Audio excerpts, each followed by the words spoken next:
This episode of Brains on Games is all about battling ninjas and tacos.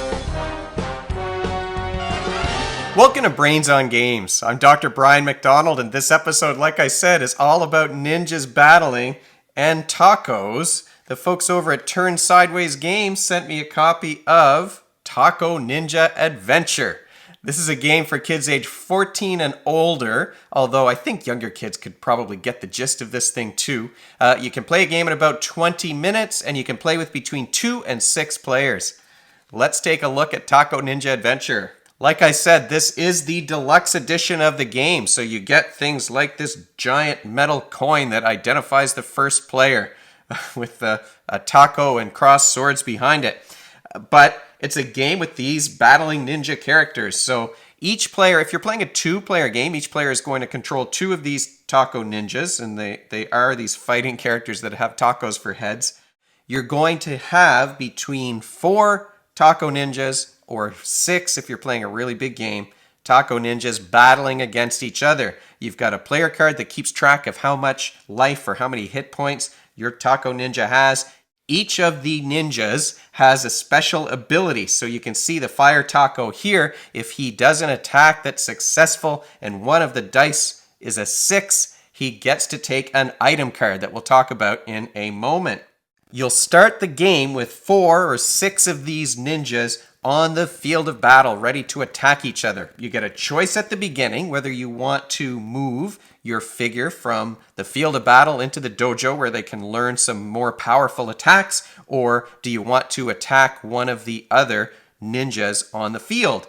You do those attacks by rolling these 5 dice, and it's like Yahtzee. So you roll the dice, you can keep whichever ones that have numbers on them that you like, and then you can roll again for a total of 3 rolls. At the end, you've got a little cheat sheet here, you can see. At the end, if you get 2 pairs, you can draw an item card. If you get 3 of a kind, you'll do a certain amount of damage to the ninja you were attacking. And the attacks get bigger as you go. What's interesting, I think, is that you can go for those big numbers, a full house where you've got 3 of one number and 2 of another. Or you can go for 5 of a kind, like a Yahtzee roll, right? You could go for 5 of a kind and do that big damage. But if you go for 4 in a row or 5 in a row, so you've got dice that have numbers on them ranging from 1 to 5, then you get to heal your little ninja. So you've got this little wooden life counter that keeps track of those hit points. And if you've been damaged before, you can start to heal back up by going for a straight instead of 3 of a kind or 4 of a kind or a full house. The idea of the game, the object here, is that you're trying to get your opponent's life counter here down to 0. Once your taco ninja's life goes down to 0, he goes into the afterlife. He keeps all of his attacks. He has to give his items to his teammate. If they're in the same place, he can give his items to the teammate. Otherwise, he loses all of his items.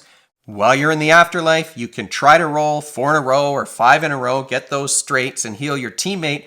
But if you go for 5 of a kind, your ninja can come back onto the field. He'll leave the afterlife and come onto the field as now he's a nacho ninja instead of a regular taco ninja. But he has a maximum then of 15 life points instead of the 30 that he had originally.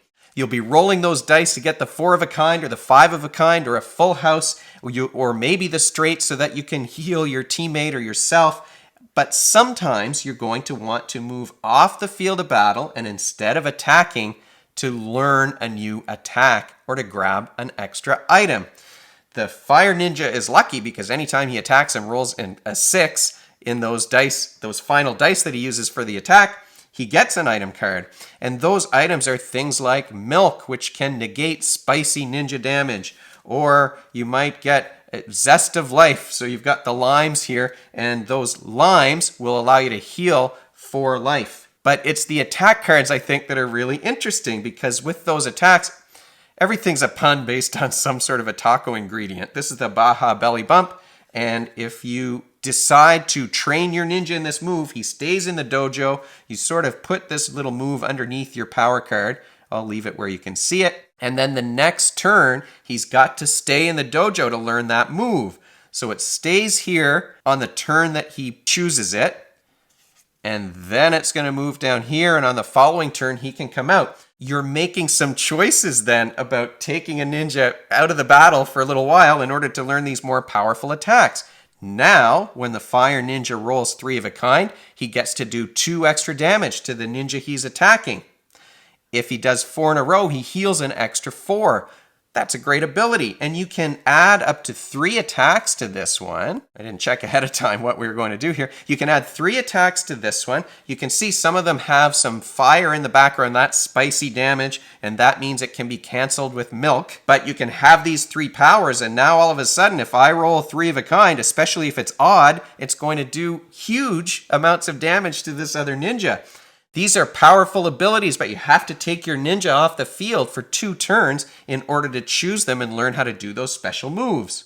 This is not a super heavy strategy game where you're thinking and planning ahead very much.